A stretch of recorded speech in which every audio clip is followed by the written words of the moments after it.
So I asked my Patreon for some hot anime takes just to see if there's anything I'd like to make videos on. And if you want to pledge, it's patreon.com/prozd. It's $1 a month. There's a link down there. And you can, submit topics, questions, suggestions for anime to watch. But this comment I saw was so thoughtful, and really I was like, whoa, this was so good. I just wanted to make a video about it. Z wrote, an anime dub is a transformative piece of art because you are getting an entirely new cast of performers compared to subtitled anime. I think of a dubbing cast more akin to a theater troupe putting on the same play than a one-to-one translation of the original work. Z, that's so good. I'm going to use that at cons. I mean, I'm going to obviously say that, it was not my original thought. But it's so, I've never thought about it that way.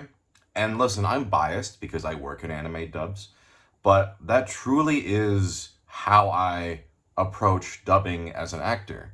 And I think that's what makes dubs so divisive for a lot of people, is for some people, they want an exact one-to-one. So you often see something like in the original Japanese performance, if they sound a certain way, and if the dub sounds completely different, you hear, oh, it's so bad. It's so bad. What a bad performance. Which to me feels very just like, it feels reductive, because just because they're different performances doesn't mean they're bad. Now, listen, I'm not saying that all dub performances are blameless, like they're all perfect. No. Sometimes a dub performance might miss the mark on a character.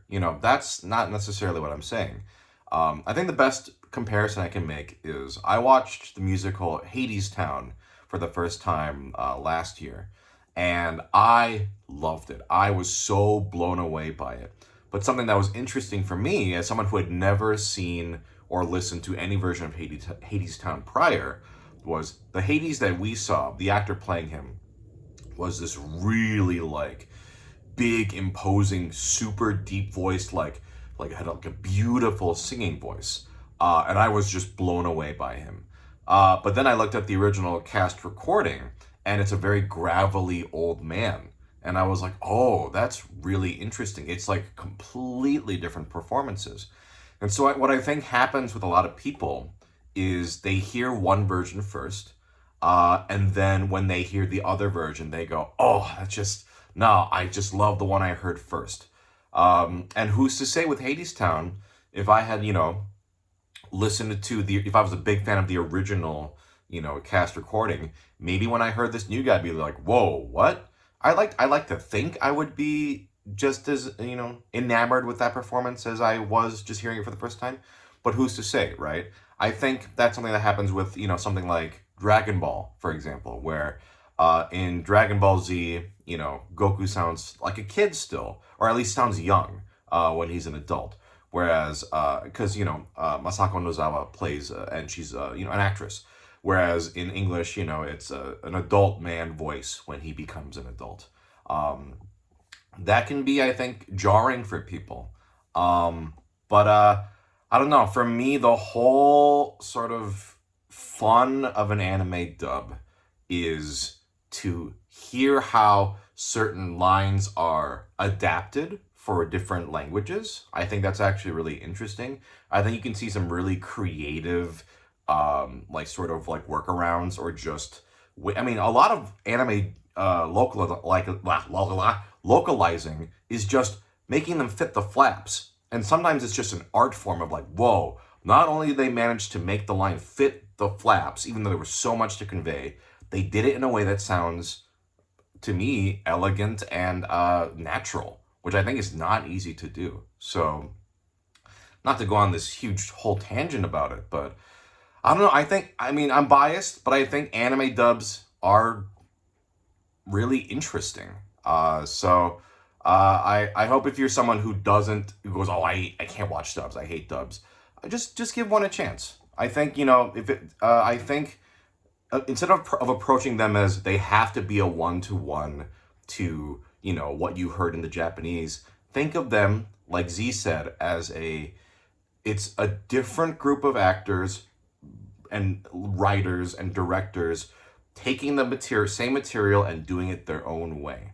I think that is a very thoughtful and interesting way of looking at it. Like, for another example is that, I mean, for myself, is that for the character Senshi in Delicious in Dungeon, um, in the Japanese, he sounds a lot older because it's an older guy. And I love that performance. I think it's great. When I play Senshi, I intentionally don't make him sound as old because in my mind, when I read the manga, he didn't sound like 60s to me. He sounded maybe more like early 50s, late 40s. So that's just a conscious decision on my part. When I go in um, to dub a character, I do listen to the original and I do go, okay, I don't necessarily want to copy this. I want to bring justice to the character and like, what is this character embodying in their personality, in their tone, you know? That to me, I think, is more important than trying to mimic the voice exactly. So that's just me. You know, every actor does it differently. But yeah. Anyway, Z, I thought that was just a really interesting way of looking at it, and I think it's a perfect comparison. Again, I'm gonna start using that. It's so good. Anyway, yeah. If you guys want to submit hot takes for anime or any other kind of stuff like this, Patreon is patreon.com/prosity. It's $1 a month. There's a link down there. I'll see you in the next one. Peace.